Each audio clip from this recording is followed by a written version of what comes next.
জামাতকে আমি একটা বক্তব্যে বলেছিলাম যে জামাত ফটকাবাজদের দল। কেন বলেছিলাম? এই যে দেখেন, আমার বাবা মুক্তিযোদ্ধা, আমার দাদা মুক্তিযোদ্ধা, এইভাবে আমার পরিবারে 37 জন শহীদ মুক্তিযোদ্ধা। এই যে নীলফামারী 4 আসনের এমপি মুনতাকিম যে ফটকাবাজিটা করলো মুক্তিযুদ্ধ নিয়ে, তার হীনমন্যতা আছে, কারণ তারা স্বাধীনতার বিরোধী। ছিলাম যে সব অন্তর থেকে দেখতে পারে, তা আমার মনে হয় রাশেদ ভাই দুনিয়ার সব দেখতে পারে এবং কার কি আন্ডারস্ট্যান্ডিং কি করবে, জামাত কি, অমুক কি, এনসিপি কি, এইটা হলে ভালো হইতো। উনি যে বিএনপিতে গেল, কেন যেন আর ভালো হলো না, এটা আমার খুব কষ্ট লাগে আর কি। কেন মনে হচ্ছে ভালো হলো শিবির করেছেন, কিন্তু আপনি জামাত ইসলাম আসলে কি বিরোধী দল হওয়ার উপযোগী? যে দল বাংলাদেশের অস্তিত্বে বিশ্বাস করেনি, বাংলাদেশের স্বাধীনতা চায়নি, সেই দল বাংলাদেশের প্রধান বিরোধী দল হবে, এটা তো আসলে মানুষের কল্পনায় কখনোই ছিল না। এমনকি জামাতের যারা লোকজন আছে তারা হয়তো বিশ্বাস করে নাই। আওয়ামী লীগ এমন অপরাধ করেছে, তাদের যে নির্মম পতন হয়েছে, এই পতনের কারণেই মূলত জামাত ইসলামের মতন সার্বভৌমত্ব এবং মানচিত্র বিরোধী দল তারা এই জায়গাটা পেয়েছে। আগামীতে যদি আওয়ামী লীগ কোনো ফরম্যাটে ফিরে আসে, সেটা রিফাইন্ড আওয়ামী লীগ বা অন্য কোনো প্রক্রিয়ায়, এটা বিচারের আগে বা পরে, সেক্ষেত্রে আসলে জামাত ইসলাম আর এই পজিশন হোল্ড করতে পারবে না। তবে আমাদের নতুন বন্ধুদের যে দল, যাদের অনেকে গণঅভ্যুত্থানের প্রথম সারিতে ছিল, একসময় আমাদের সাথে রাজনীতি করেছে, তাদের সবাইকে তো আমরা চিনি। আল্লাহ তাদেরকে একটা সুযোগ দিয়েছিল, সেই সুযোগ তারা আসলে গলা টিপে হত্যা করেছে।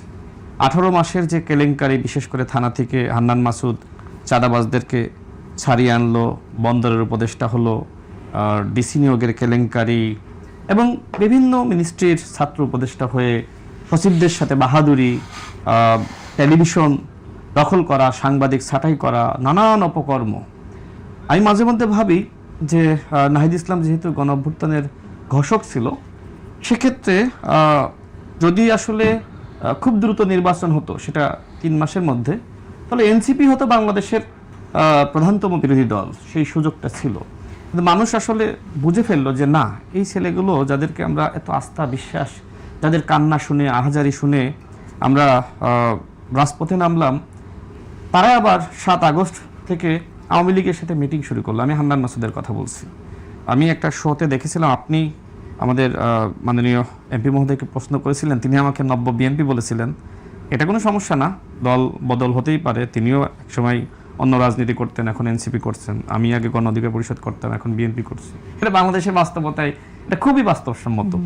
তো যাই হোক, আতিক মুজাহিদ ভাইরাও জানেন যে এনসিপির ন্যূনতম শীর্ষ 1 ডজন নেতা বিভিন্নভাবে দুর্নীতির সাথে জড়িত। আর এই কারণেই মূলত এনসিপি ওই জায়গাটা আসলে নিতে পারে নাই। তাদের সুযোগ ছিল। এখন এনসিপি যদি নিজেদেরকে শুধরিয়ে নেয়, আমার কাছে মনে হয় ভবিষ্যতে তারা সেই জায়গাটা নিলেও নিতে পারে, কিন্তু জামাতের পক্ষে সম্ভবপর নয়। কারণ এই জামাত ইসলাম মানে অতীতে এমন কোনো অপরাধ নাই যা করে নাই, বিশেষ করে ইসলামকে পুঁজি করে মানুষকে বিভ্রান্ত করা। এখন মোটামুটি মানুষের সামনে কিন্তু তাদের আয়নাটা পরিষ্কার যে জামাত ইসলাম ইসলাম রক্ষার বা ইসলাম চর্চার রাজনীতি করে না, এবং কোথাও কোথাও আবার নিজেরাও স্বীকার করেছে। যেমন বিদেশিদের সাথে বৈঠকের পরে তারা বলেছে যে কোথায় বলেছে যে ক্ষমতায় গেলে শরিয়া আইন বাস্তবায়ন করব, অথচ জাতীয় সংসদে আবার তাদের মুনাফিকি আচরণ, যে আল্লাহর আইন চাই, কোরআনের আইন চাই, আমরা শরিয়া আইন বাস্তবায়ন করতে চাই। মানে এই যে দ্বিমুখী চরিত্র, মানুষ মোটামুটি জামাত ইসলাম সম্পর্কে জেনে মোটামুটি মানুষ বুঝতে পেরেছে যে আসলে জামাত ইসলাম আসলে প্রকৃতপক্ষে ইসলাম রক্ষার দল নয়, বরং আমার কাছে মনে হচ্ছে যে জামাত ইসলাম করলে আপনার ঈমান হারাতে হতে পারে।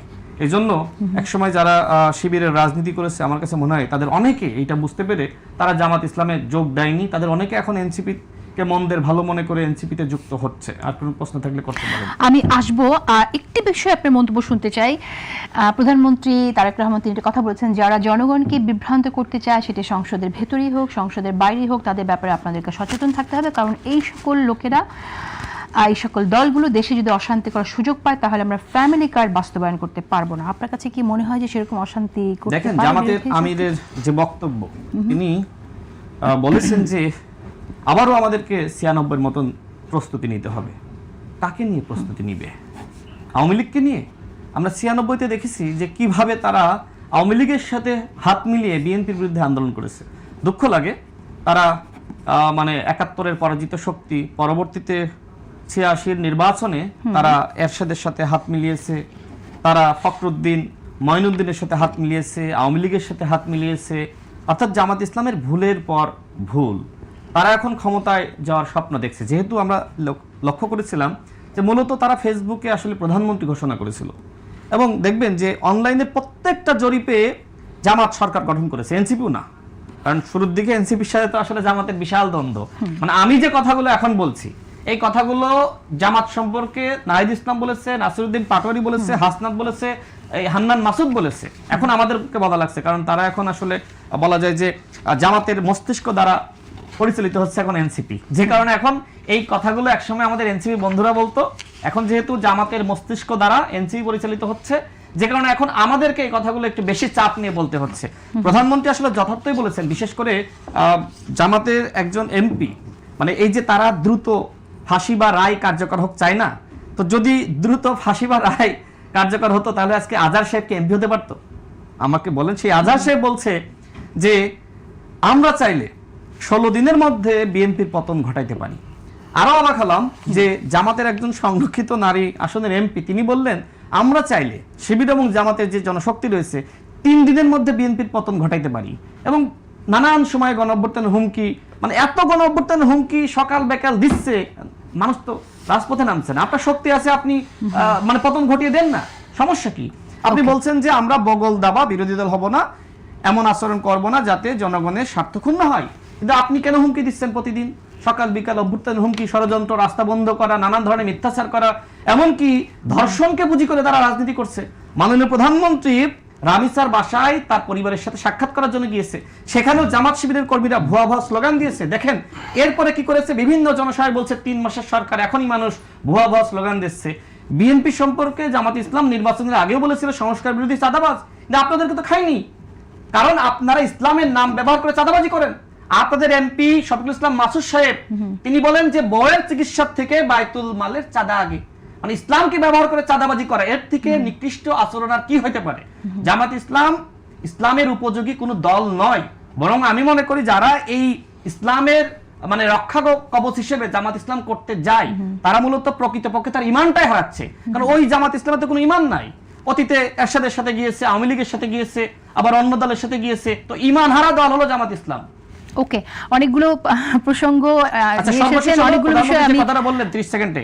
প্রধানমন্ত্রী তিনি বুঝতেছেন যে জামাত ইসলাম মুখে মাঝে মধ্যে খুব মিষ্টি কথা বলছে, কিন্তু এই জামাত ইসলামের অতীতের যে মুনাফিকি, এই মুনাফিকি মাননীয় প্রধানমন্ত্রী জানেন। কারণ অনেকে আবার বিশ্লেষণ করে যে না, জামাত ইসলামের আওয়ামী লীগের সাথে যাওয়ার সুযোগ নাই। আরে আওয়ামী লীগের সাথে তো অতীতে তারা ছিল, আওয়ামী লীগের কোলে তারা চড়েছে, একসাথে আন্দোলন করেছে, যুগপৎ আন্দোলন করেছে না।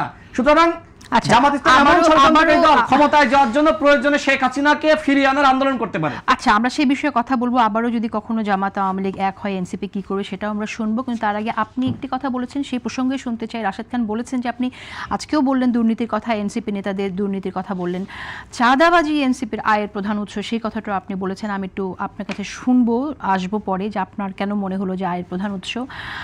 আর এই যে বক্তব্য, সেই বিষয়ে আমি ডক্টর আতিক মুজাহিদ, যদি চাঁদাবাজি আয়ের উৎস না হয় তাহলে আপনাদের আয়ের উৎস কি, আপনি এটা বলবেন কিনা? অনেকগুলো বিষয় আলোচনা গেল, চাঁদাবাজি চলে আসলো, আসবে সে প্রসঙ্গগুলো আপনি বলবেন নিশ্চয়ই। বেসিক্যালি ধন্যবাদ রাশেদ ভাই, অনেকগুলো কথা বলেছেন, খুবই চমৎকার পলিটিশিয়ান উনি।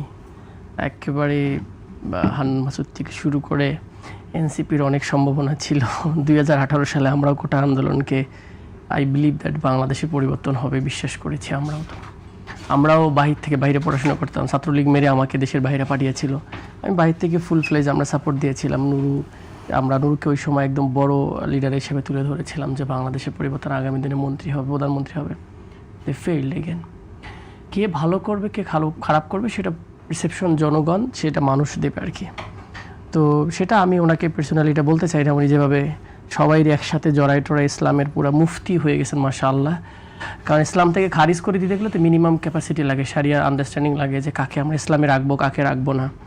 তো সেটা তো বাদ দিয়ে দিলে তো সমস্যা। আল্লাহ আবার বলবে কি রাশেদ সাহেব তুমি আমার লোকজনকে তো আমার ধর্ম থেকে বাদ দিয়ে দিলে, আমার ইসলাম থেকে। এটা তো আল্লাহ ওনার সাথে কোশ্চেন করতে পারে। উনি বলতে পারে যেটা কোরআনে 3 ধরনের ব্যক্তি আছে, একটা হলো ইমানদার, একটা হচ্ছে মুনাফিক, একটা হচ্ছে মুশরিক। পৃথিবীতে 3 ক্যাটাগরির মানুষই থাকে। আমাদের সবার ভিতরেই মুনাফিকি কিছু ক্যারেক্টার থাকতে পারে। রাসূল বলছে মুনাফিকের 4-5টা ক্যারেক্টার, কথা দিলে কথা রাখে না। তো এরকম অনেকে 2টা ক্যারেক্টার মেলে, অনেকে 3টা ক্যারেক্টার মেলে। তো এটা বলতে পারে যে এই লোকের ভিতরে এরকম ক্যারেক্টার মিল আছে, সংশোধন হয়ে ভালো হয়ে যেতে পারে। সুতরাং তাকে খারিজ করার আমাদের অপশন নাই। যে ইসলামিকলি আমি খুবই ইসলাম অত বেশি বুঝি না, ভাই হতো তো একটু বেশি পড়াশোনা করছে আর কি। 2 নম্বর হলো যে আপনি যে কোশ্চেনটা করলেন, আমি যদি উল্টা কোশ্চেন করি, ওনারা একটা দলে ছিল আগে, সে দলের আসলে আয়ের উৎসটা কি? আমি যদি উল্টা আরও যদি বলি বিএনপির আয়ের উৎসটা কি? সবারই যেভাবে মানুষকে ট্যাগিং করা হয়। আচ্ছা, উনি আরেকটা বলে ভেরি ইন্টারেস্টিং, আমাদের সমন্বয়করা বা আমাদের অভ্যুত্থানের শক্তি একটা পুরো ফুল একটা, আমরা তো পার্লামেন্টে নাহিদ ইসলাম দাঁড়িয়ে চ্যালেঞ্জ করলাম আমাদের শ্যামা ওবায়েদকে যে প্লিজ আপনি যে কথাটা বললেন আমি চ্যালেঞ্জ করলাম আমার দুর্নীতির ব্যাপারে, টেক দ্য চ্যালেঞ্জ। আপনি কেন অ্যাসোসিয়েশন করেন? এক একটা করে অভ্যুত্থানের শক্তিকে অ্যাসোসিয়েশন করে। আমি তো চাই না রাশেদ ভাইয়ের কাছে অ্যাসোসিয়েশন করতে, কারণ উনিও একটা দীর্ঘদিনে একটা আন্দোলন করে তৈরি হয়েছে। উনি যদি কোটি টাকার 1000 কোটি টাকার মালিক হতো, অটোমেটিক বোঝা যায় তো যে সে টাকা মেরে খাইছে কিনা। টাকা দিবেটা কে তারে? এত সোজা টাকা চাইলে মানুষ দিয়ে দেয়? মানে একটা লোক বললো টাকা দিয়ে দিল, এরকম হয় বাংলাদেশে? আমি এর বিশ্বাস করি না। হ্যাঁ, যদি তারা খুব হেভি পাওয়ারফুল আর ডিফারেন্ট কেসেস সেটা অন্য বিষয়। তার মানে অনেক এজেন্সি আছে, ইনভেস্টিগেশন করুক। তাহলে আপনি কেন একটা স্পেসিফিক গ্রুপকে ধরে তাদেরকে ড্যামেজ করার চেষ্টা করতেছেন? আপনার এজেন্ডা কি, উদ্দেশ্যটা কি? Do not do that. আপনি একজনের টুলস হিসেবে ইউজ হচ্ছেন কেন? হায়ারে খেলতেছেন কেন? হায়ারে খেললে নিজের কোনো ভালো কিছু ব্যক্তিত্ব থাকে না। আপনি আপনার জায়গা থেকে রাজনীতি করেন, যে দলের রাজনীতি করেন। আপনি বলতে চাইছেন রাশেদ খান? না, আমি রাশেদ খান যে কোনো, আমার এটা তো পার্থ ভাই নিজে বলছে যে আমি হায়ারে খেলি। হায়ারে খেললে পার্সোনালিটি থাকে না। আপনি আপনার জায়গাটায় খেলেন, বলছে আমি আমার রাজনীতি করতেছি, অ্যাটাকিং করে না, আমি আমার পার্সোনাল ফিলসফি রাজনীতি করি, আমি এই জন্য পলিটিক্স করতেছি। এই করাপশনের লেভেলের কথা বলেন, কোন লোকটাকে নাম বলে? একটা মন্ত্রী, আমরা তো বলছিলাম কোন মন্ত্রীর নাম বলবেন যে করাপশনের অভিযোগ নেই? আজকে ছেড়ে দেখতো আমাদের জেলা যে প্রশাসকগুলো এখন আছে বিভিন্ন জায়গায়, আজকে ক্ষমতা ছেড়ে দেখ, কালকে একজন ইনভেস্টিগেশন করুক, করাপশন পাবেন কিনা? বাংলাদেশের নেচারটা হচ্ছে ফোর্স করে করে করাপশনটা করা হয়। এখন একটা লিমিট থাকে বাংলাদেশের। আমার মাহাতির মোহাম্মদ সাথে প্রথম একটা প্রোগ্রাম 2016 সালে, তুমি বলছে মজাই তোমাদের দেশের আমার দেশের পার্থক্য কি জানো? তোমার দেশের ঘুষটা উপর দিয়ে খায়, আমার একটু নিচ দিয়ে খায়। এই স্ট্যান্ডার্ড ঘুষ খায় না তা না, লেভেলটা কম, এই জন্য আমরা অ্যাটলিস্ট ডেভেলপ করতে পারছি। তো সেই জায়গা থেকে আমাদের দেশে তো ব্ল্যাটেনলি পলিটিশিয়ানদের গণহারে হ্যাঁ টাকা মেরে খাইছে, এমপি হয়েছে, এই খাইছে, এই হয়েছে, সেই হয়েছে, এরকম একটা কমন আন্ডারস্ট্যান্ডিং। এটা এবং বিরোধীদের জায়গা থেকে, বিশেষ করে বিকান নামে ওনাদের একটা সেন্ট্রিস নেটওয়ার্ক হওয়ার পর দেখতেছি পুরো একই বয়ান, মনে হচ্ছে ওনা থেকে ট্রেন করা হয় একই সাথে। ভাই আসেন আমরা এই কয়দিন শুধুমাত্র এইভাবেই বয়ানটা দিব, একই কমন শব্দ আমি প্রায় দেখি যে একই বয়ান, এবং যেভাবে বলা হয় ঠিক এইভাবে ন্যারেটিভটা উৎপাদন করা হয়। এটা খুব ভালো জিনিস না। অ্যাটাকিং একই বয়ান বলতে কোনটা কথা বলছেন? চাঁদাবাজির কথা বলছেন? হ্যাঁ, রাশেদ ভাইরা দেখবেন কমেন্ট সবাই প্রায় অলমোস্ট একই বয়ান, ওনাদের যারা মানে টকশোতে যারা আসে একে অলমোস্ট। আপনার কি মনে হয় না যে কিছু কিছু জায়গায় প্রশ্ন উত্থাপিত হওয়ার মতো সুযোগ আপনারাই সৃষ্টি করে দিয়েছেন? আমরা নাহিদ ইসলামকে বলতে শুনেছি আমাদেরকে যারা ডোনেশন দিয়েছে, আমরা দিয়েছে ডোনেশন, কারা দিয়েছে উচ্চবিত্তরা, কিন্তু সেই নামগুলো প্রকাশ করা যাবে না। আমরা আজও পর্যন্ত সেই নামগুলো জানলাম না। দেখেন, আমি তো আপনার বললাম যে আপনি যদি এই কোশ্চেনটা করেন, বাংলাদেশের সব পলিটিক্যাল পার্টিকে সেম কোশ্চেন করা উচিত, ফেয়ারলি যদি আপনি ডিল করেন। বিএনপি এত বড় একটা দল চলে, কত কিন্তু অন্য দলটি, আমি বলি আমি এই প্রশ্নটা বিএনপিকে অনেকবার করেছিলাম। আপনি যেহেতু প্রসঙ্গটি তুললেন, বিএনপির পক্ষ থেকে যে জবাবটা সেটাও আমি আপনাকে বলে দিই যে বিএনপির মেম্বারসদের ফিজ বিএনপি নেয়, এবং বিএনপি যারা বিএনপিটি তাদের বক্তব্য হচ্ছে বিএনপিটি বড় দল, এবং যেহেতু তাদের অনেক নেতা আছেন, তারা বিভিন্নভাবে বিভিন্ন পেশার সাথে যুক্ত, এমনকি ব্যবসায়ীরাও আছেন, তাদের সহযোগিতাও এই দলটিতে তারা করে থাকেন, সেটা হচ্ছে তাদের বক্তব্য ছিল। কিন্তু সেখানে এমন কথা কিন্তু আমরা শুনিনি যে আমাদেরকে এমন কেউ টাকা দেয় যে নামটা আমরা বলতে এখন বলবো না। দুই ধরনের ক্রাউড ফান্ডিং এর স্টাইলে দুইটা নিয়ম আছে। একটা হলো যে নাম প্রকাশে ইচ্ছুক, একটা নাম প্রকাশে অনিচ্ছুক। আপনি আমাকে দেখবেন যে আমার পার্টি কারোর কাছে জোর করে টাকা নিল কিনা। আপনি যদি আমার পার্টিকে গোপনে ডোনেট করে দেন, আমি একজন সাপোজ আমার এক ভাই, সে হলো কৃষি বিশ্ববিদ্যালয় প্রফেসর, বলছে আমাকে ডোনেট করতে চায়। অস্ট্রেলিয়াতে এক ভাই আমাকে বললো ডোনেট করতে চায়, যে আমি তোমাদের ফান্ডিং পিওর জায়গায় ডোনেট করতে চাই। কিন্তু সেক্ষেত্রে আমি আপনার বলি এখন আপনি একটা অপশন হলো, সেটা হলো আপনি এটা অধিকার রাখে শুধুমাত্র আমাদের নির্বাচন কমিশন বছর শেষে সেকে বলতে হয় যে কত কোটি টাকা আয় ব্যয় করেছে বা তোমার ব্যয় হয়েছে। এটা শুধু নির্বাচন কমিশন আস্ক করার যোগ্যতা রাখে। সেক্ষেত্রে তারা জবাবটি ওখানে দিয়ে দেয় যে এত কোটি টাকা আমি ব্যয় করেছি দল পরিচালনা। এটা কিন্তু সব পার্টি জমা দিতে হয় প্রতি বছরে। এটা তাদের ভ্যালিড কোশ্চেন। সেকেন্ড, যদি আমরা চাঁদাবাজির সাথে একটা অপরাধ এটার সাথে জড়িত হয়ে থাকে, আপনি নাম বলেন, তার ব্যাপারে মামলা দেন, আপনি একটু গমন কথা বললেন, বলেন তো কোথায় হয়েছে, কোনটা কোথায় হয়েছে, কোথায় চাঁদাবাজি হয়েছে বলেন, স্পেসিফিক্যালি অমুক ব্যক্তি চাঁদাবাজি করেছে। আপনি বলবেন হান্নান মাসুদ এর থেকে সারাই নিয়ে আসছে কেন? আপনি আজকেই সার্চ করে দেখেন যে বিএনপি কোন জায়গায় আওয়ামী লীগের এক নেতাকে সারানোর জন্য আন্দোলন করতেছে, এরকম তো হাজার হাজার শতটা পাবেন। তার মানে আপনি একটা ইস্যুকেই বড় করার জন্য আপনি কেন করতেছেন? মানে আপনি হান্নান মাসুদকে অ্যাটাক করলে খুব ভালো কিছু হবে এরকম, আতিক মুজাহিদকে ফেলাই দিলে খুব ভালো কিছু হবে এরকম, ডোন্ট থিঙ্ক লাইক দ্যাট। বাংলাদেশের পার্সপেক্টিভে রাজনীতি কেমন চেঞ্জ চান আপনি, সেই রাজনীতির নিজের মধ্যে আত্মস্থ আগে করেন, তারপর অন্যদেরকে জ্ঞান দিতে যান। আমরা সেই প্রসঙ্গটা আসবো। আমি একটু এখানে আনতে চাই একটা কথা, সেটা হচ্ছে যে এই যে আপনি বয়ান তৈরির কথা বললেন, বিএনপির কয়েকজন নেতা আমার অনুষ্ঠানে বলেছেন যে তাদেরও বিরুদ্ধে এরকম বয়ান তৈরি করা হয়েছে, কোথাও যে কোনো অপরাধ হলে সেটাকে একটা ইউনিয়ন পর্যায়ের কর্মী অপরাধ করলো সেটাকে এমনভাবে ফলো করে বলা হয়েছে যেন আমাদের কেন্দ্রীয় নেতার অপরাধের সমতুল্য, সেভাবে বলা হয়েছে এবং বিরোধী জোট থেকেও এটা করা হয়েছে। সেই প্রসঙ্গে আপনি বলবেন কিনা আমি শুনতে চাই। আর এখানে একটি প্রসঙ্গে এসে যে আপনি বলছেন যে নির্বাচন কমিশনে আপনারা ঠিক দিচ্ছেন যে খরচের সবাই হিসাবটা দিচ্ছে না, নরমালি দেয়ার অধিকার হচ্ছে সবাই চায় হচ্ছে নির্বাচন কমিশন। আপনি ওনাদের হচ্ছে পার্টি ছিল, ওনাদের পার্টিও কিন্তু জমা দিয়েছে, ইলেকশনের পরে দিতে হয় এবং প্রতি বছর একটা দিতে হয় রিনিউ করার জন্য। পার্টির যে কিছু নির্দিষ্ট আপনাকে যে রেজিস্ট্রেশন দিল, যেমন আপনি যদি একটা ট্রাস্টের রেজিস্ট্রেশন করেন তাকে কিন্তু আপনার বছর শেষে কি বলে একটা ফার্মে অডিট করে জমা দিতে হয় তার রিপোর্টটা। ঠিক একই স্টাইলে প্রতিটা পার্টি যারা রেজিস্ট্রেশন হয় তাদের কিন্তু জমা দিতে হয় কিভাবে এবং এটা দেয়া শুরু হয়েছে, কতটুকু আসলে যথার্থভাবে হচ্ছে এটা আমরা জানি না। আমার প্রশ্ন আতিক যে আমরা সকল দলের কাছ থেকে জানতে চাই যে গোপন ডোনার বলে তো কোনো কিছু থাকা উচিত না। নাগরিক হিসেবে তো আমার জানার অধিকার আছে আজকে যে দলগুলো আছে সেই দলগুলো কাদের কাছ থেকে টাকা নিয়ে দল পরিচালনা করছে, কোনো কালো টাকার মালিক এসে দিচ্ছে কিনা বা কোনো পতিত আওয়ামী লীগ দিচ্ছে কিনা, আমরা তো সেই জিনিসগুলো জানতে চাইতে পারি, মানে কোনো অপরাধের কাছ থেকে নেওয়া হচ্ছে কিনা। আমি বলি ফেয়ার, ফ্রি, ফেয়ার, অ্যাকাউন্টেবল অবশ্যই কোয়েশ্চেন করবেন। Question is a basic thing, ফিলসফির বেসিক ইস্যু হলে কোয়েশ্চেন করা যে আপনি রুটে যেতে চান, আসলে টাকাটা পাইলা কোথায়। আর আমি অনেস্টলি বলি, আমি পার্টিতে টাকা দিই, এখন আমি কি পাবলিক প্লেসে বলবো আমি কত টাকা দিই। আমরা যেটা পার্টিতে পিসি মেম্বার বলে যে টপ আমরা 15-17 জন আছি, আমাদের কিন্তু নির্দিষ্ট একটু ফি পার্টিতে দিতে হয়, কারণ পার্টির কিছু জায়গায় চালাইতে হয় আমাদের, যেমন বিশেষ করে আমাদের পার্টি অফিস আছে, মিনিমাম ফাংশনের জন্য টাকা দিতে হয়। আর আমার কোয়েশ্চেন ছিল, আমি যখন এর আগে ইউনিভার্সিটি পড়াতাম তখন ওখানে আমি ওখান থেকে পার্টিতে টাকা দিতাম, এখন আমি বেতন পাই সেখান থেকে আমি কিছু টাকা দিই। আমাদেরকেও কিন্তু অনেক ব্যবসায়ী উনিকে চলতো, সবাই ব্যবসায়ীরা কিন্তু কিছু না কিছু ভালো ব্যবসায়ী আছে, তারা কিন্তু আমাদের সাপোর্ট করে, এটা অনেস্ট স্পিকিং। এবং আমরা এই কথাটাই বলি, আমি এই কথাটাই বলি যে আমি কিন্তু সৎ থাকতে চাই, আমাদেরকে সাপোর্ট করেন যেন আমরা সৎ থেকে এমপিগিরি করতে পারি। এই জায়গাটা থেকে অনেক ভালো মানুষ আসে এই পার্টিগুলোতে, কিন্তু সব পার্টিতেই যেটা বলতেছেন, একটা তো বিএনপি তো একটা 50 বছর হয়ে গেছে, বিভিন্ন সময় ক্ষমতা ছিল, তাদের ক্ষমতার সাপোর্ট নিয়ে অনেক ব্যক্তি দাঁড়িয়েছে, ব্যবসা দাঁড় করেছে, সুতরাং তারা ডোনেট করলো, ইটস ইজি ম্যাটার।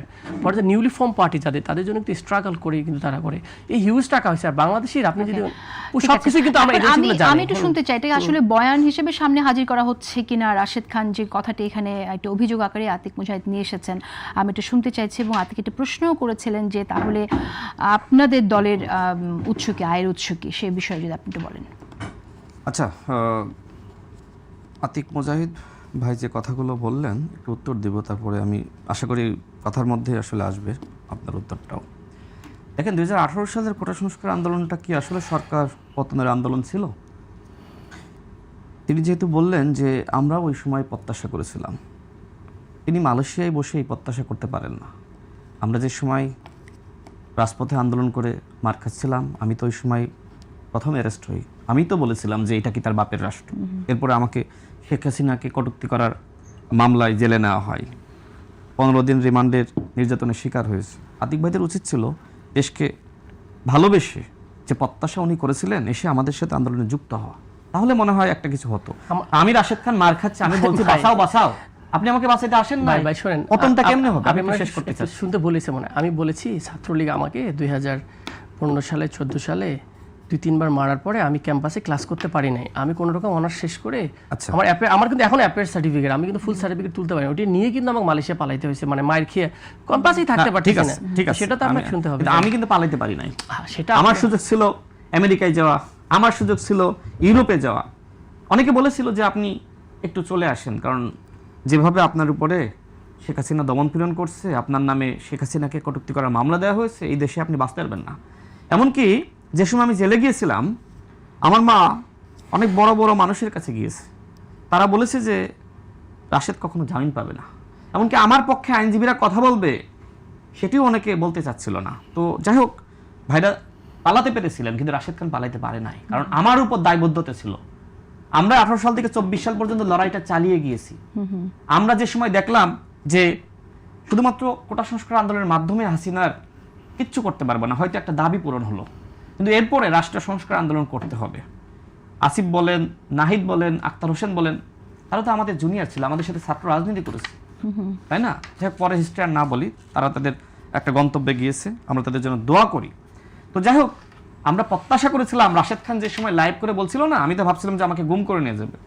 তো জামাত তো বিশাল বিপ্লবী দল, তো সেই বিপ্লবী শক্তি কোথায় ছিল? যারা এখন বলে যে 3 দিনে পতন ঘটাইতে পারি, 16 দিনে পতন ঘটাইতে পারি, অথচ বছরের পর বছর জামাতের মগবাজারের কার্যালয়ে একটা তালা, সামান্য একটা তালা ঝুলেছে, খোলার জন্য কেউ যায়নি। তো কথা বলতে গেলে তো অনেক কথা আসবে, তাই না? তো বেশি বেশি বিপ্লব না করে রাষ্ট্র পুনর্গঠনে আসলে সবার উচিত বিএনপি সরকারকে সহযোগিতা করা। আর এই বাংলাদেশে আধিপত্যবাদ এবং আগ্রাসনের বিরুদ্ধে বিএনপির থেকে আর বড় শক্তি আর কি আছে? আপনি সারাদিন বাইতুল মোকাররমে আপনি ভারতের বিরুদ্ধে আপনি স্লোগান দেন, আর আপনি ভারতীয় কূটনীতিকের সাথে রাতের বেলা বৈঠক করেন। ভাই, এটা কোন ধরনের মুনাফিকি? ভাই বললেন না যে সম্ভবত ইমানদার, মুনাফিক আর মুশরিক, তিনটার কথা বললেন, তাই না? আসলে জামাত ইসলাম কি? জামাত ইসলাম কি আসলে ইমানদার, মুনাফিক নাকি মুশরিক? না, রাশেদ ভাইরা শুধুমাত্র ইমানদার। আচ্ছা, আমি আমি আমি জাস্ট বলি না, আর বিএনপি হচ্ছে ইমানদারের পার্টি, ইনশাআল্লাহ। আপনি নিজেই কিন্তু বলেছেন যে আপনি বিএনপিকে জিজ্ঞেস করেছিলেন। দেখেন, বিএনপি একটা প্রতিষ্ঠিত দল এবং শুরু থেকেই যারা বিএনপি করে তারা ভালো শ্রেণীর মানুষ, অনেকে ব্যবসায়ী আছে এবং অবশ্যই মেহনতি মানুষের দল, কিন্তু সবাই তো আর অনুদান দিতে পারে না। আমি নিজে যে সময় গণ অধিকার পরিষদের সেক্রেটারি ছিলাম, আমি নিজে দেখেছি যে বিএনপির যারা পদে আছে তারা নির্দিষ্ট পরিমাণ অনুদান বিএনপির পার্টি অফিসে এসে দিয়ে যায়, আমি নিজে চোখে দেখেছি। তো বিএনপি কীভাবে পরিচালিত হয়? মোটামুটি বিএনপির দলীয় কার্যক্রম এটা স্বচ্ছ এবং বিএনপি এটা প্রতি বছরই হিসাব দেয়। তো বিষয়টা আসলে আপনারা তো বিএনপিকে পুরাতন দল হিসেবেই আপনারা বলেন, আমাদের প্রশ্ন হলো তো আপনারা তো সংস্কারের দল, আপনারা তো নতুন দল। তো এই নতুন দলের বিরুদ্ধে যে অভিযোগগুলো শোনা গেল, এগুলোকে আসলেই মিথ্যা। এখন আমি যে সময় অভিযোগ উত্থাপন করব, আপনি বলবেন যে ভাই এগুলো সব ফাঁস করে দেন। তো আপনি বলেন, হান্নান মাসুদ কি আসলে সাদাবাজদেরকে ছাড়াই আনে নাই? আচ্ছা, হাতিয়ায় যে হান্নান মাসুদ ইলেকশন করলো, তার যে হলফনামা, একটা টেলিভিশন টক শোতে তার বক্তব্য নিশ্চয়ই শুনেছেন। মানুষ মিথ্যা বললে কিন্তু অনেক সময় বোঝা যায়। সে মিথ্যা এতটাই বেশি বলছে যে তার বিয়ের তারিখটা ভুলে গিয়েছে। মানে মিথ্যা বলতে গেলে তো অনেক সময় আসলে এক ধরনের আতঙ্ক ভিতরে কাজ করে না? দেখবেন যে তার হলফনামায় যে পরিমাণ সম্পদ দেখিয়েছে, এই সম্পদ সে কোথায় পেয়েছে? উপস্থাপিকা প্রশ্ন করছে, তিনি একের পর এক কথা বলছেন যে আসলে আমার আইনজীবীর পরামর্শে আমি আসলে মিথ্যা হলফনামা দেখিয়েছি। হান্নান মাসুদ যখন এই কথা বলল তখন তো আর সে এমপি নাই। মানে হান্নান মাসুদ এই মুহূর্তে আসলে এমপি না, কারণ তিনি নিজেই স্বীকার করেছেন। আরপিও সংশোধন হয়েছে, আরপিও সংশোধন হয়েছে, সেখানে উল্লেখ করা আছে কেউ যদি হলফনামায় মিথ্যা তথ্য দেয় সেক্ষেত্রে তার এমপি পদ পর্যন্ত বাতিল হবে। তার মানে হান্নান মাসুদের এমপি পদ ইতিমধ্যে নৈতিকভাবে বাতিল হয়ে গেছে। ওকে, আমি ডক্টর আতিক মুজাহিদ এই বিষয়ে আপনার মন্তব্য শুনবো। যে কথাটা এখানে হান্নান মাসুদ সম্পর্কে রাশেদ খান বললেন যে আরপিও অনুযায়ী আসলে ভুল তথ্য দিয়ে থাকে, থাকার কথা না, সেটি একটি বিষয়। পাশাপাশি আরেকটি কথা আমি শুনতে চাই আপনার কাছ থেকে, সেটা হলো সংসদে আমরা জামাতের একজন নেতাকে বলতে শুনলাম 1971 সালে মুক্তিযুদ্ধে তার পিতা শহীদ হয়েছেন, কিন্তু আমরা তার যে তথ্য দেওয়া হয়েছে সেই তথ্য থেকে আমরা জানতে পারি যে নির্বাচনে যে তথ্য দেওয়া হয়েছে তার বাবা, তার জন্ম হয়েছে 1981 সালে। সেখানেও কি আসলে তাহলে এই তথ্য ভুল, কোনটা আসলে অসত্য এখানে শুনতে চাই। Very interesting. এটা ওই ব্যক্তিকে বললে খুব ভালো হইতো, সম্ভবত আব্দুল মুনতাকিম ওনার নাম। পরে উনি হয়তো বলেছে, আমি পরে নিউজ মিডিয়াতে দেখলাম উনি বলেছেন ওনার দাদা ছিল এরকম, দাদার ভাইয়েরা এরকম ছিল 19 জন বা 17 জন যারা মুক্তিযুদ্ধের সাথে জড়িত ছিল। উনি হয়তো লিটারেলি এটা বাপ দাদাদের বলতে গিয়ে হয়তো বাবা বলেছে, বাট ওনার কাছে আন্ডারস্ট্যান্ডিং ভালো পাওয়া যেত আর কি। এটা আমার উত্তর নেই, দাদা বলতে গিয়ে বাবা বলে ফেলেছে এরকম হতে পারে ওনার কাছে। এটা উনি পরে দেখলাম ওনার দাদা মুক্তিযোদ্ধা ছিল, ইটস ট্রু, বা উনি দাদার জ্ঞাতি গোষ্ঠী হতো ছিল। আমি আসলে আলটিমেটলি এটার উত্তর উনি ভালো দিতে পারবেন। 2 নম্বর, উনি কিন্তু আপনারা জানতে চাননি, কারণ এটা নিয়ে তো অনেক আলোচনা হচ্ছে। আমার কিউরিওসিটি হয়নি যে কেন আপনাদের একজন সদস্য বিরোধী জোটের আমাদের সদস্যের বিরোধী জোটের উনি বলেছেন, আমরা তো এটা অবশ্যই খুঁজে পাবো, উনি অবশ্যই এটা ব্যাখ্যা উনি দিবেন যখন, তখন আমরা জানবো। পার্সোনালি আমি কাউকে মনে করি না তাকে গিয়ে করা উচিত। অলরেডি সে বুঝে গেছে যে ভুল তথ্য দেওয়ার কারণে সে অলরেডি বেশিং খেয়েছে, যে ভুল তথ্য। 2 নম্বর হলো যে আরপিও সংশোধন এমপি বাতিল হয়ে গেছে, উনি তো এখন অথরিটি পুরোটাই। আমাদের নির্বাচন কমিশন দরকার নেই, রাশেদ ভাই এখন নির্বাচন কমিশনার, কয় নম্বর 4 নম্বর উনি বাতিল করে দিয়েছেন, সুতরাং বাতিল হয়ে গেছে। আর হান্নান মাসুদের সাথে যখন হান্নান মাসুদ নৈতিকভাবে কি বলে না, আপনার বিএনপি একটা হলো যে প্রকাশ্য সত্য, মানে উনি হয়তো সত্য কথা বলছে বলা যেতে পারে, বাকিটা সবই মিথ্যা কথা বলছে। কারণ কেউই এই সরকারি বাজেট অনুযায়ী 60 লক্ষ টাকার অধিক কী করতে পারবে না। যেটা বলা হয়েছে যে জনসংখ্যা অনুযায়ী 10 টাকা করে, আমি জানি উনি হয়তো ইলেকশন করছে। ভাই আপনি কি মিথ্যা তথ্য দিয়েছিলেন? আমি আপনার বলি, আপনারটা জিজ্ঞেস করুন। আপনার ভোটার কত ভাই, আপনি কত দিয়েছিলেন? আমি বলছি না আপনারটা আসি, আমি সত্যবাদী, আপনি কত ইমানদার শুনি। আপনার ভোটার কত ভাই? 3.5 লাখ। 3.5 লাখ। আপনি কয় টাকা খরচ করছিলেন? আমি তো কোনো ভোটারকে টাকা দিই না। আমি তো কোনো ভোটারকে টাকা দিই না। আপনার ভোটারকে কি মিথ্যা তথ্য দিয়েছেন সেটা বলেন। ভোটারকে আপনি কি মিথ্যা দিয়েছেন? রাখেন না আপনি সেটা আমাকে কোশ্চেন করেন। আমি বলতেছি যে বাংলাদেশে যারা এমপি আছে, যে system, the whole system is corrupted system. সবাই বলে 10 টাকা করে খরচ করতে পারবে, মানে পার ভোটার। আপনি বিভিন্ন কাজ, লিফলেট টিপলেট বিতরণ বা মাইকিং সব মিলে, হয়তো উনি পড়ে দেখছেন জানি না। আপনার কাছে কি মনে হয় যে সকল সংসদ সদস্য টাকা দেওয়া দরকার নেই ভাই, বলছে যে আপনি মিথ্যা তথ্য দিয়েছেন কিনা সেটা বলেন। আপনি একজন এমপি, আপনার দায়বদ্ধতা বেশি।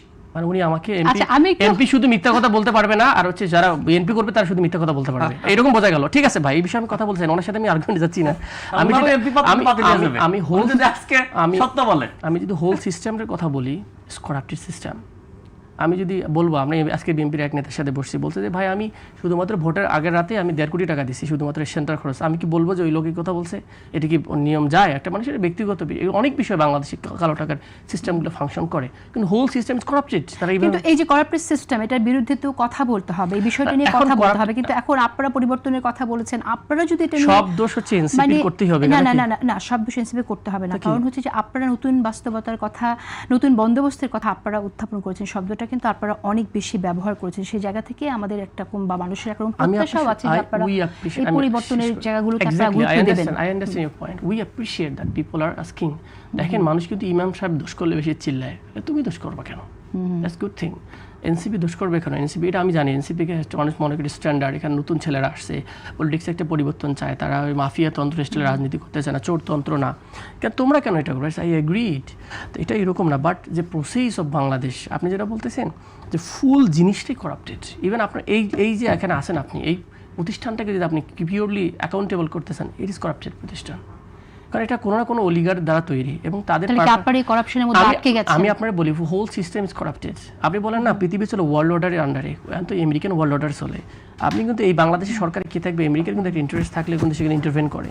তার আপনি যদি বলেন না আমরা আমেরিকার বাইরে তো করতেছি, সো আমি বলতেছি না যে এটা মানে কি বলে, এটাকে আমি মেনে নিচ্ছি, we are registering, but we must understand সব একটা মানুষের কাঁধে শোল্ডার দেওয়া উচিত না। We have all a responsible person.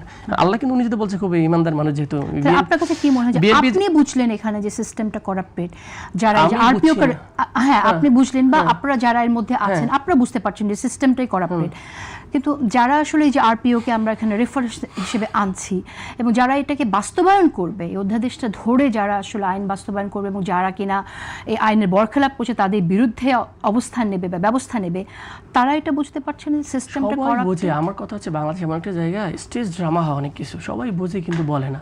এরকম একটা ইন্টারেস্টিং জিনিস আমি দেখলাম, যত বেশি করতেছি, আমার তো খুবই কম জ্ঞান, আর আশা বেতক বেশি জ্ঞান থাকতে পারে, যতই বেশি ভিতরে ডিপিং করতেছি দেখতেছি যে আসলে এই ফুল জিনিসটা করাপ্টেড এবং অল সেক্টর। আমি একদিন বলছিলাম, আমাকে একটা ডিপার্টমেন্টের কথা বলেন বাংলাদেশের, আমার নাম বলেন একটা, give me a single department is corruption free, can you tell me? আমরা ন্যাশন হিসেবে আমরা স্ট্যান্ডার্ড হিসেবে একটা স্ট্যান্ডার্ড নেই। সো আপনি এক্সপেক্ট করতেছেন আমরা কেউ যদি বলে ইসলামিক ব্যাংক ইসলামিক, এই জন্য ইসলামিক হবে না, কারণ পুরো জিনিসটাই তো খারাপ, সবাই পুরো ফুল নেশন খারাপ। এবং যদি অ্যাটমসফিয়ার, পলিটিক্যাল অ্যাটমসফিয়ার মানুষ যদি ইসলামিক না হয়, সেখানে ব্যাংকিং ইসলামিক আইসোলেটলি করাটাও কঠিন।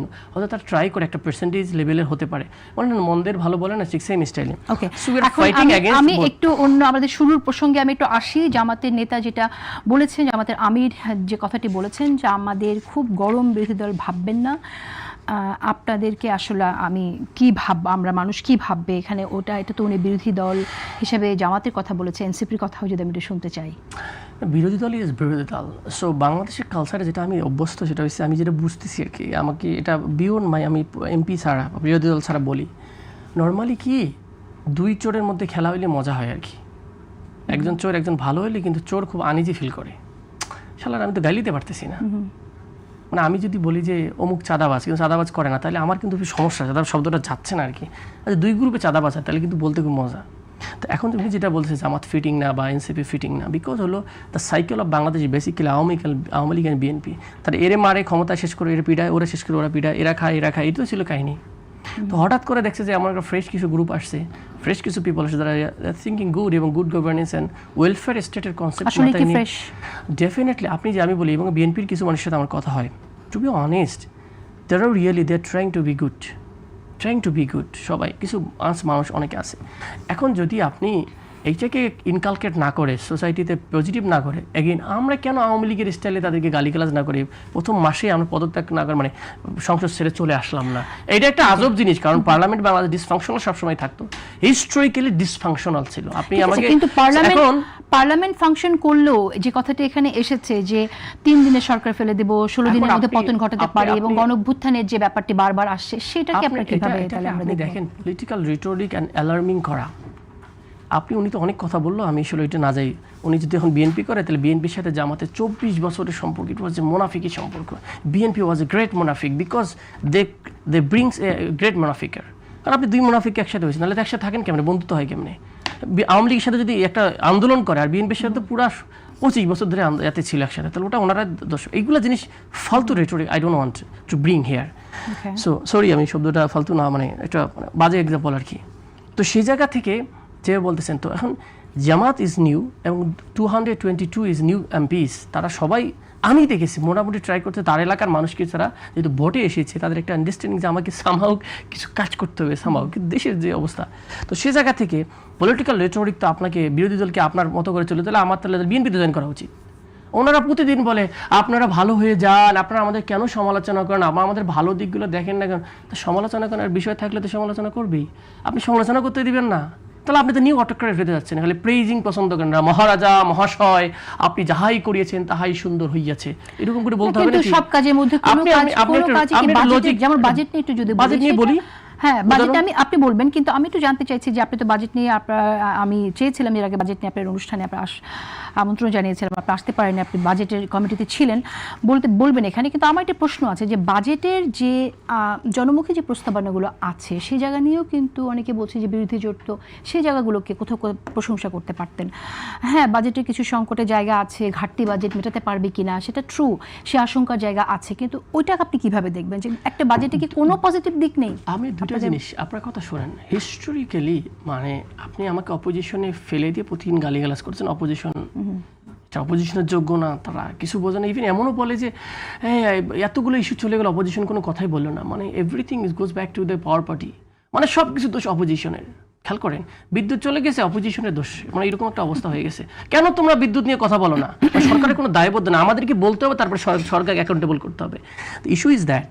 তাহলে বাজেটের কথা বলেন, আপনি বাজেট দিচ্ছেন 9,38,000 কোটি টাকা। আমি আপনাকে একটা একটা করে লজিক্যাল যুক্তি দিই, তারপরে আপনি চিন্তা করবেন আসলে তো এই বাজেট যদি আমি দেখতে তো খুব চমৎকার লাগতেছে, খুবই সুন্দর মাশাআল্লাহ। তো এখানে আপনার 4 লক্ষ কোটি টাকার মতো আপনি আয় করার মতো ক্যাপাসিটি নাই আপনার। তাহলে আপনি যদি 4 লক্ষ কোটি, অর্ধেক আপনি কি করতে পারবেন না, এক্সিকিউশন করতে পারবেন না। তাহলে আপনি বললেন যে আমি কিন্তু আমাদের কলা খাওয়াবো, আপেল খাওয়াবো, কমলা খাওয়াবো, কিন্তু বছর অর্ধেক গিয়ে বলেন যে আমার আসলে টাকা নাই, খাওয়াইতে পারলাম না।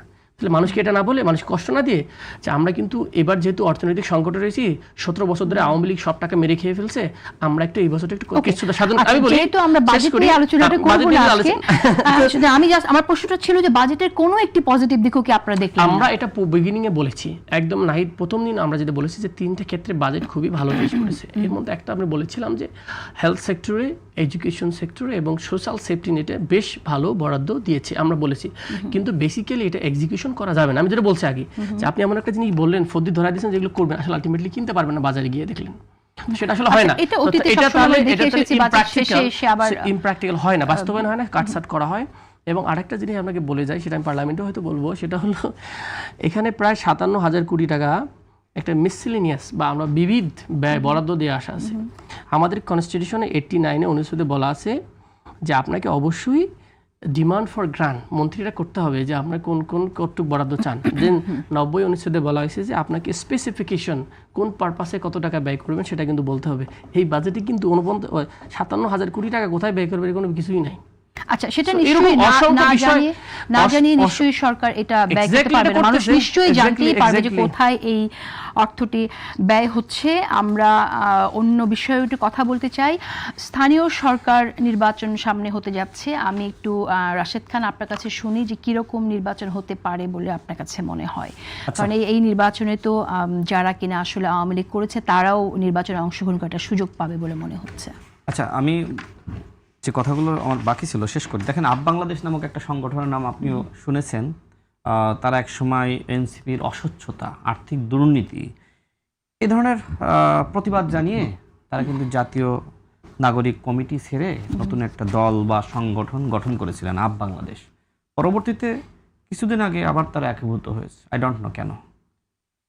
তাদের নেতারা বিভিন্ন সময় কিন্তু আমাদের সাথে বসেছে, কথা বলেছে এবং এনসিপি সম্পর্কে যা যা সেখানে আসলে তারা কী ধরনের অপকর্মের সাথে জড়িত তাদের নেতারা, সেগুলোও কিন্তু বলেছে এবং ফেসবুকে পোস্টও করেছিল এনসিপি আসলে কি কি অপরাধগুলো করছে বা মানুষের সাথে কীভাবে এক ধরনের প্রতারণা করছে আর্থিক কেলেঙ্কারি নিয়ে, আর্থিক অস্বচ্ছতা নিয়ে। সেই তারা কিন্তু এখন মানে ওইখানে আবার চলে গিয়েছে। মানে আতিক ভাই যে কথা বললেন যে মানে হোল সিস্টেম করাপ্টেড, আমার কথা হলো যে আতিক ভাই, আপনি তো মালয়েশিয়ায় পড়াশোনা করেছেন, তাই না? আপনি তো একজন মানে ইসলামিক রাজনীতি করার মধ্য দিয়ে আপনার উত্থান হয়েছিল। আপনি কোনো ইসলামিক দল করতেন, আপনি কেন জামাত ইসলাম না করে এনসিপিতে যুক্ত হলেন?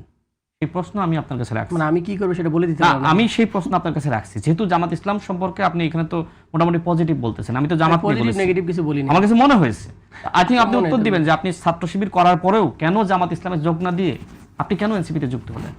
এবং এই যে সেটা শুধু আতিককে কেন জিজ্ঞেস করছেন, আরো অনেকেই তো অনেকেই তো আছে, এই যে আপ কিন্তু বাংলাদেশে যারা আসলে ছিল, আমি তাদের কাছে প্রশ্ন করি, তারা টকশো দেখবে যে আপনারা এনসিপির আর্থিক অস্বচ্ছতা নিয়ে প্রশ্ন করার পরেও কেন আপনারা আবার সেই এনসিপিতে গেলেন জামাতের পরামর্শে? মানে এখন তো মানুষ বলছে যে এনসিপি জামাতের আর একটা বি টিম, মানে যারা মোটামুটি প্রগতিশীল মনা বা গণতান্ত্রিক মনা, তারা যারা যুক্ত হয়েছিল তারা অধিকাংশ চলে গেছে। যেমন ডাক্তার জারা থেকে শুরু করে যারা এসেছিল, বিশেষ করে জামাত ইসলামের সাথে নির্বাচনে যাওয়াকে কেন্দ্র করে তাদের ভিতরে যে ধরনের মানে এক ধরনের বিতর্ক, সেটাকে কেন্দ্র করে কেউ কেউ রয়ে গেছে, হ্যাঁ, আবার অধিকাংশ কিন্তু চলে গেছে। তার মানে কি? তার মানে এনসিপির এখন বর্তমান যে কাঠামো, জামাতের বাইরে যাওয়ার কোনো সুযোগ নাই, যেহেতু জামাতের ৭১ দায় আছে। আমার কাছে মনে হয় জামাত পরিকল্পনা করছে যে আমরা হয়তো কখনোই এই বাংলাদেশে ক্ষমতায় যেতে পারবো না, আর ক্ষমতায় গেলেও এক সপ্তাহের বেশি টিকা সম্ভবপর নয়। সুতরাং এনসিপিকে আমাদের আর একটা সাপোর্ট টিম হিসেবে এটাকে বড় করি, নার্সার করি। এই যে নির্বাচন করেছে, তাই না? আতিক ভাইকে জিজ্ঞেস করলাম, আপনি বললেন যে মোটামুটি সবাই হলফনামে মিথ্যা তথ্য দেয়, তাই না? আপনি নিজে বললেন। আমি প্রশ্ন করেছিলাম আপনি মিথ্যা তথ্য দিয়েছেন কিনা, আপনি উত্তর দেননি। আমার প্রশ্ন হলো যে এই এনসিপি নতুন একটি দল, গণঅভ্যুত্থানের যে সময় এই ছেলেগুলো নেতৃত্ব দিয়েছে, আমরাও তো অনেক সময় টাকা পাঠিয়েছি, তাই না? কর্মসূচি পালন করার জন্য, মোবাইল কেনার জন্য, বিভিন্ন জায়গায় থাকার জন্য আমি নিজে পাঠিয়েছি সমন্বয়কদেরকে, অনেক মানে নাম না বলি। তো আমার প্রশ্ন হলো সেই ছেলেগুলো মানে 18 মাসের মধ্যে কি এমন আলাদিনের চেরাক পেল যে এক একজন হাসনাত আব্দুল্লাহ, সার্জিস আলম নিজ নিজ আসনে 10 কোটি টাকা খরচ করলো? হান্নান মাসুদ কিভাবে তার এলাকায় 10 কোটি টাকা খরচ করলো? মানে হোল সিস্টেম করাপ্টেড। এই করাপশন এর মধ্যে আপনি কেন ঢুকলেন? আপনি তো পরিবর্তনের কথা বলেছিলেন। এই সংখ্যাটা কোথা থেকে আসলো 10 কোটি টাকা খরচ করেছে? দেখছিল মনে হয়। শোনেন, তারাই তো বলছে যে টাকা ছাড়া নির্বাচন করা যায় না।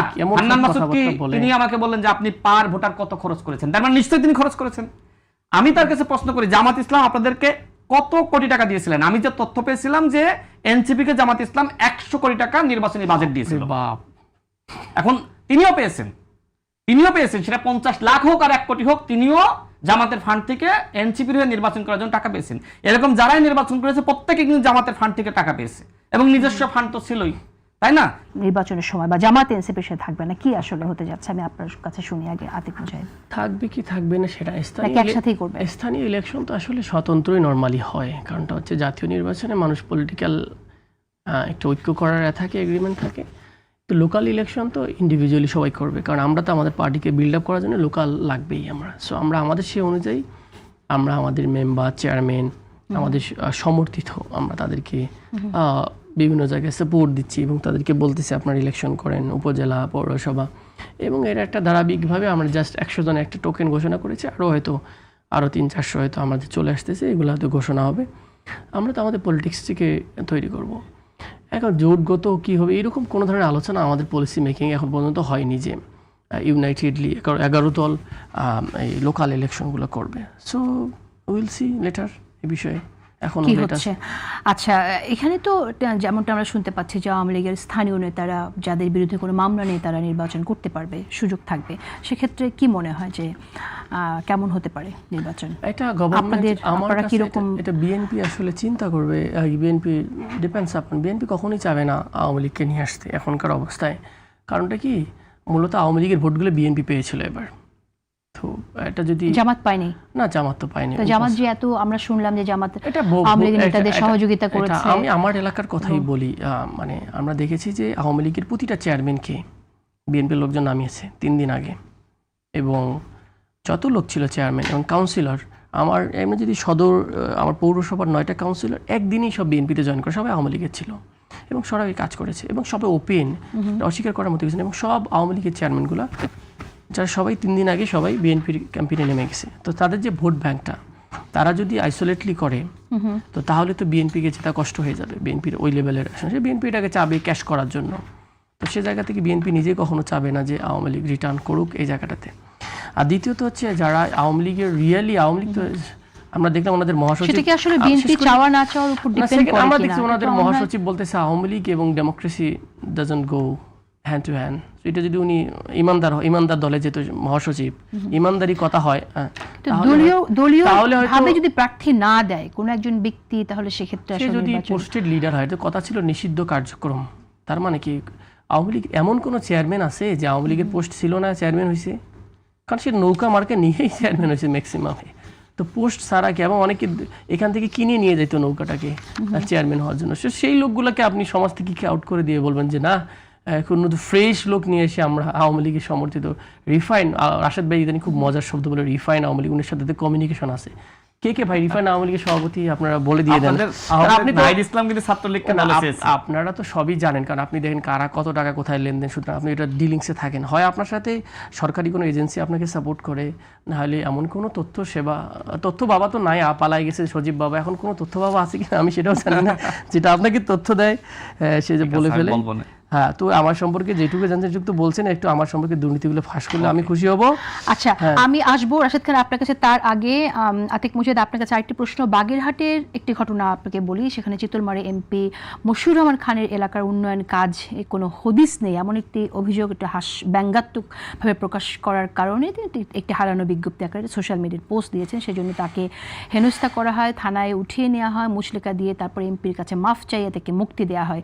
এটা আসলে কেন করা হয়েছে এবং আপনারা কি বলবেন? এটা কি মানে পাওয়ার প্র্যাকটিস শুরু করে দিয়েছে জামাত, এরকম কিছু মানুষ বলবে কিনা? আমি জানি না ওনার যদি এটা হয়ে থাকে ওনার দেশের ওনাদের, আমি তো দেখতে পারিনি বিষয়টা।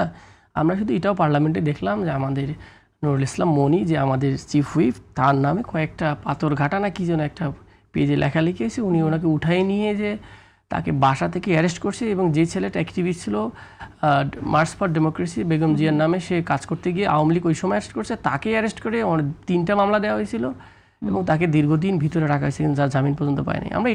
আমরা দেখেছি যে সরকারের বিরুদ্ধে জাস্ট কথা বলার কারণে পঞ্চগড়ে অ্যারেস্ট হয়েছে, ঠাকুরগাঁতে অ্যারেস্ট হয়েছে, প্রায় সারা দেশে 6 থেকে 7 জনকে অ্যারেস্ট করেছে, কিন্তু এনসিপির অ্যাক্টিভিস্টে আমাদের এনসিপির প্রায় 5-6 জনকে অ্যারেস্ট করেছে। তো এখন আপনি যদি এইটা বলতে চান, তাহলে এইরকম বেশি প্র্যাকটিস তো বিএনপি রানিং করতেছে এবং অনেক জায়গায় আমরা দেখতেছি। এবং যদি আমি যদি আইডিয়ালিস্টিক্যালি বলি, যে অ্যাকাউন্টেবলের পয়েন্ট থেকে বলি, যে কেউ অন্যায় করলে সেটার ব্যাপারে আমি সাপোর্ট করতে পারবো না যদি জামাতের MP, but we should factually check it, আসলে ঘটনাটা কি করছে। মিডিয়াতে এক ধরনের কথা বলে, তারপরে বাস্তবতা ভিন্ন হতে যদি আমরা একুরেটলি হয়ে থাকে, তাহলে ভেরি আনফর্চুনেট, সেই করুক না কেন। বাট আপনি ওয়ান সাইডেড দেখা উচিত না, বিকজ পাওয়ারে বাংলাদেশে আপনি নিজেও জানেন হয়তো যে বাংলাদেশে পাওয়ারের সাথে হচ্ছে প্রশাসনের সম্পর্ক থাকে। ওকে, আমরা আশা করি যে এটা আপনারা ওয়ান সাইডেড দেখবেন না। আমি একটু যে অভিযোগগুলো বিএনপি নেতার বিরুদ্ধে এখানে এসেছে সেটা আমি একটু শুনতে চাচ্ছি। রাশেদ খান, আমরা তো দেখতে চাই না, আমরা তো প্রধানমন্ত্রী বারবার এরকম আদেশ দিচ্ছেন সবাইকে, সেই জায়গা থেকে যে অভিযোগটা এখানে চিতলমারির যে অভিযোগ আমি তুলেছি, মানে যে ঘটনাটি ঘটেছে সেটা আমি সামনে এনেছিলাম, যে বাগেরহাটের একজন এমপি, চিতলমারির এমপি, তিনি তার এলাকার একজন নেতাকে, ইসলামী আন্দোলনের একজন নেতাকে উঠিয়ে নিয়ে গিয়ে তাকে হেনস্থা করা হয়েছে এবং তাকে পরে মুক্তি দেওয়া হয়েছে একটি মুচলেকা নিয়ে। এটা কি আসলে ইসলামী আন্দোলনের সাথে তিক্ত সম্পর্কের কারণে করেছে কিনা সেটাও একটু আপনি বলবেন? এই বিষয়টা আমি এখনো পর্যন্ত আমার চোখে পড়েনি, তবে এই ধরনের ঘটনা যদি ঘটে থাকে অবশ্যই নিন্দনীয়। এই ধরনের ঘটনা যদি কেউ ঘটিয়ে থাকে, অবশ্যই মাননীয় প্রধানমন্ত্রী তার বিরুদ্ধে যথাযথ না, এটা তো ব্যবস্থা আসলে নেবেন। করেছে জামাতের এমপি করেছেন এটা। আর এখানে ও, এটা জামাতের আতিক- এমপির কথা হ্যাঁ, বলছেন, হ্যাঁ, আচ্ছা। আতিক না, মুজাহিদ যেটা ও- বললেন, আতিক মুজাহিদ বিএনপি আমি নেতার, ভাবছিলাম যে বিএনপি BNP এমপির এমপির কথা বলা উদাহরণ এখানে এনেছেন। আচ্ছা, আমি সেটার বলি বিষয়ে এখন জানতে আতিক ভাই আপনি জামাত সম্পর্কে অনেক প্রশ্ন করেছেন, ওই প্রশ্নটাও জামাত সম্পর্কে ছিল, তো আমি নিজে তো অবাক হয়ে গেলাম। আর আরো অবাক হলাম যে আতিক ভাই আসলে এই প্রশ্নগুলো অ্যাভয়েড করছেন। আমি তো বললাম যদি বিএনপির এমপি করে থাকতো মাননীয় প্রধানমন্ত্রী ব্যবস্থা নেবেন, কিন্তু আতিক ভাই তিনি এটা অ্যাভয়েড করলেন। কারণটা কি জানেন? বলছে আমি কারণ- অ্যাভয়েড করছি, করি নাই। আচ্ছা, কারণটা আমি বলি। বলছি আনফরচুনেট ফেয়ার দৃষ্টিকোণ আচ্ছা, থেকে দেখলে এটা শোনেন, হয় নাই। আচ্ছা, বিষয়টা হলো যে এনসিপি এখন জামাতের চোখেই সবকিছু দেখে। তো এখন যদি জামাত নিয়ে তাদের বলতে হয় তাহলে তো আসলে কিছুই থাকবে না, অনেক কিছু হারাইতে হবে। আবার স্থানীয় নির্বাচনের যে প্রসঙ্গ আসলো, দেখেন এখন যে অবস্থা আসলে এনসিপির হয়েছে, জামাতের বাইরে গিয়ে ইলেকশন করে একটি আসন বা একটি ওয়ার্ডেও জেতার মতন বাস্তবতা না, এটা বাস্তব। আচ্ছা, জামাত সমর্থন দিয়েছিল বলে এনসিপি এই আসনগুলো পেয়েছে, এটা বাস্তব। জামাতের সাংগঠনিক সক্ষমতা আছে, এটা আমরা স্বীকার করি। হ্যাঁ, অনেক সমালোচনা করছি, সমালোচনা আছে। ভবিষ্যতে যদি জামাত এই মুনাফিকি রাজনীতিটা ইসলামকে ব্যবহার করে মানুষকে বিভ্রান্ত করা, জান্নাতের টিকিট বিতরণ করা, ভোট কেনা বেচা রাজনীতি না করে এবং প্রকাশ্যে ৭১-এ যে তাদের যে বিতর্কিত অবস্থান প্রকাশ্যে ক্ষমতায়, তখন আমরা না হয় জামাতের সম্পর্কে এইভাবে আমরা সমালোচনা করব না। না, আমার দুঃখ লাগে যে তরুণরা বলল যে যাদের ৭১-এর দায় আছে তাদের সাথে আমরা যাব না, সেই তরুণরা চলে গেল। যে তরুণরা বলল যে পিয়ারের নামে প্রতারণা করছে, সেই তরুণরা এখন পিয়ার চাই, তরুণরা এখন পিয়ার চাই। তো যাই হোক, জামাত ইসলাম সম্পর্কে এনসিপি অনেক কথাবার্তা বলেছে, ভবিষ্যতে কি হবে আমি জানি না। চাঁদাবাজির উনি কিছু ঘটনা জানতে চাচ্ছিলেন, নিশ্চয়ই আপনি দেখেছেন যে সার্জিস আলমকে 10 লাখ টাকা দেওয়ার কথা ছিল, 7 লাখ দিয়েছিল। এই জন্য ক্ষুব্ধ হয়েছিল যে ভাইকে জানিয়েছেন যে আপনি 10 লাখ না দিয়ে 7 লাখ দিচ্ছেন, কারণ ভাই বলে দিয়েছিল 10 লাখ। এবং সেই নারী বলছে যে কাজ পাইয়ে দেওয়ার কথা বলে আমার কাছ থেকে মোট 48 লাখ টাকা নিয়েছে সার্জিস আলম। একটা উদাহরণ দিলাম, খুঁজতে গেলে এরকম বহু উদাহরণ দিতে পারবো এবং সময়ও লাগবে। আতিক মুজাহিদ ভাই সম্পর্কে আমার কাছে কোনো তথ্য নাই, মানে সে দুর্নীতি করেছে এটা আমি জানি না, সুতরাং আমি বলতে পারবো না। তিনি যেহেতু একজন ইসলামিক মাইন্ডের মানুষ, আমি প্রত্যাশা করি যে তার যে চেতনা সেটা এনসিপি অনুসরণ করুক। তিনি যে মানে শরিয়া আইনের রাজনীতি এখন চান কিনা আতিক মুজাহিদ আমি জানি না, তিনি ওইখান থেকে সরে এসেই এনসিপিতে যুক্ত হয়েছেন কিনা আমি সেটাও জানি না। না ভাই, আমি তবে হ্যাঁ, বিএনপির মদিনা সনদের রাজনীতি চাই। আচ্ছা, বিএনপির মদিনা সনদ, বিএনপি তো ইসলামী মূল্যবোধকে ধারণ করে, বিএনপি তো আসলে প্রতারণার কোনো রাজনীতি করছে না, একদমই প্রতারণার রাজনীতি। আপনার উত্থানটাই হলো যে আপনি শরিয়া আইন বাস্তবায়ন আচ্ছা, চান, আমরা শেষ করে সেই দেব আপনি এখন আর শরিয়া আইন বাস্তবায়ন চান না। লাস্ট প্রশ্ন, জামাত ইসলামের আমির নির্বাচনের আগে এই কথাটি বলেছিলেন যে নির্বাচিত হয়ে কোনো এমপি মন্ত্রী সরকারি ফ্ল্যাট গ্রহণ করবে না, ট্যাক্সবিহীন কোনো গাড়িতে চড়বে না। কিন্তু আমরা জামাতের একজন নির্বাচিত সংসদ সদস্যকে বলতে শুনলাম সংসদের সরকারি ফ্ল্যাটে ওয়াশিং মেশিন ও মাইক্রো ওভেন লাগবে, মানে তিনি চাইলেন। তো যে দলের নেতা এক সময় বলেছিলেন যে কোনো ফ্ল্যাট লাগবে না, এখন ফ্ল্যাটে ওয়াশিং মেশিনও লাগছে, আপনি কি উত্তর দেবেন? Very interesting. আসলে আমি আপনাদের কাছে শুনি। Very interesting. আসলে আমি আজকে এই যে নিউজ দেখতেছি, আমি যদি সংসদে না থাকতাম আর এখানে হেডলাইন দেখতাম তাহলে আমার পারসেপশনটা পুরো ভিন্ন হইতো। আচ্ছা, হাউজিং একটা কমিটি আছে, হাউজিং কমিটিতে বিএনপি জামাত এনসিপি মিলে আছে। তো যখন এই হাউস কমিটিটা হয় তখন আলোচনা ছিল যে এখানে এমপিদের বাসায় কার্টেন দিতে হবে, তারপরে হলো যে ওখানে কি ফেসিলিটিসগুলো থাকে সব লেখা থাকে আর কি, যেমন একটা ল্যান্ডফোন আবেদন করলে ল্যান্ডফোন দেয়। তো এরকম একটা ছিল যে এবার আমরা একটা এডিশনাল জিনিস যুক্ত করবো, সেটা হচ্ছে ওয়াশিং, যেটা যেন ক্লিনিংয়ের জন্য ওয়াশিং ভেন্ডিং মেশিন বলে সেটা আর কি। তো সেটা কিন্তু আগে অনুমোদিত, আর উনি এটা বলার কথা ছিল যে এটা আমরা এখনো পাই নাই, এটা দেওয়ার কথা ছিল পাই নাই, কিন্তু বলছে আমরা চাই। এটা হচ্ছে নিউজটা আসলে বেসিক্যালি, এটা ওনার ওয়ার্ডিংয়ের সমস্যা আর এটা ফ্রেমিংয়ের এখানে নিউজের সমস্যা। এটা অটোমেটিক্যালি পাইতো, উনি আসলে জানি কিনা আমি এটা নো, এটা হচ্ছে বিগ ইস্যুস। এটা আর আছে আমরা থাকি হচ্ছে একটা 1200 স্কোয়ার ফিটের একটা বাসায়, একটা এমপি। আপনি যদি অন্য অন্য জায়গায় অনেকে আমাদের ফ্ল্যাট তো কেউ নেই নাই তো ভাই, কেউ ফ্ল্যাট কিসের ফ্ল্যাট, এটা একটা সরকারি সুবিধা। হাউ কাম এটা একটা মানুষের এমপি এসে বলে থাকার জায়গা নেওয়া যাবে না? এটা কে বলছে ফ্ল্যাট কি জিনিস? আপনারা বলেছিলেন সরকারি কোনো সুযোগ সুবিধা আমরা নিব না, নির্বাচনের আগে বলেছিলেন। আপনি ভুল কথা বলছেন, এটা এনসিপির কেউ বলে না। এনসিপি বলেছে, এনসিপি কিছুই বিষয় না এই বিষয়ে। জামাতের আমির বলেছিলেন, সেই জায়গা থেকে প্রশ্নটা করেছিলাম জামাত এটা আমি যেটা বললাম এটা হচ্ছে এইরকম ঘটনাটা। সুতরাং এটা কি এইভাবে ফ্রেমিং যেভাবে দেখলাম, আমি নিজেও বুঝলাম যে এটা আমরা বলার দরকারও ছিল না এই বিষয়টা, কারণ এটা অটোমেটিক্যালি এটা টাইম লাগে। আর একটা জিনিস পার্চেজিংয়ে গভর্নমেন্টের যে কোনো জিনিস কিনতে গেলে একটা পার্চেজিং সিস্টেম আছে, পাস হয় গ্রাজুয়ালি গিয়ে সব জায়গায়। আজকেও আমি পর্দা পাইনি, আমরা 3 মাস ধরে উঠে আসছি। শেষ করে দিতে হবে, লাস্ট আপনি যদি কিছু বলতে চান রাশেদ খান আপনি বলুন। আমি যেটা বলতে চাই, দেখেন জামাত ইসলাম এবং এনসিপির পক্ষ থেকে সবসময় তারা বলেছে যে আমরা যদি আগামীতে নির্বাচিত হই সেক্ষেত্রে আমরা কোনো সরকারি সুযোগ সুবিধা নিব না। আতিক মুজাহিদ ভাই নিজেই অফিস চেয়েছেন, তিনি যদি অফিস চান, আমার কথা হলো যে আপনি তাহলে উপজেলা চেয়ারম্যান হয়ে যান, আপনার এমপি হওয়ার কি দরকার? একজন এমপির দায়িত্ব হলো আইন তৈরি করা।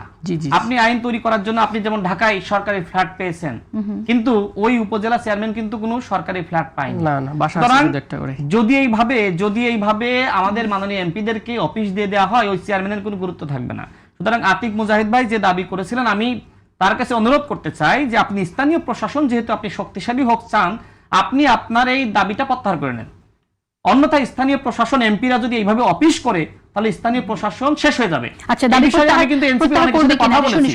এনসিপি যেটা জানিয়েছে এটা আমাদের দলীয় কোনো বক্তব্য না। শেষ হলো, শুনেন, জামাতকে আমি একটা বক্তব্য বলেছিলাম যে জামাত একটা ফটকাবাজদের দল। কেন বলেছিলাম? এই যে দেখেন, আমার বাবা মুক্তিযোদ্ধা, আমার দাদা মুক্তিযোদ্ধা, এইভাবে আমার পরিবারে 37 জন শহীদ মুক্তিযোদ্ধা। এই যে নীলফামারী 4 আসনের এমপি মুনতাকিম যে ফটকাবাজিটা করলো মুক্তিযুদ্ধ নিয়ে, তার হীনমন্যতা আছে, কারণ তারা স্বাধীনতার বিরোধী শক্তি। আর সর্বশেষ বলবো, শোনেন, হোল সিস্টেম কারাপ্টেড হয়ে যায়।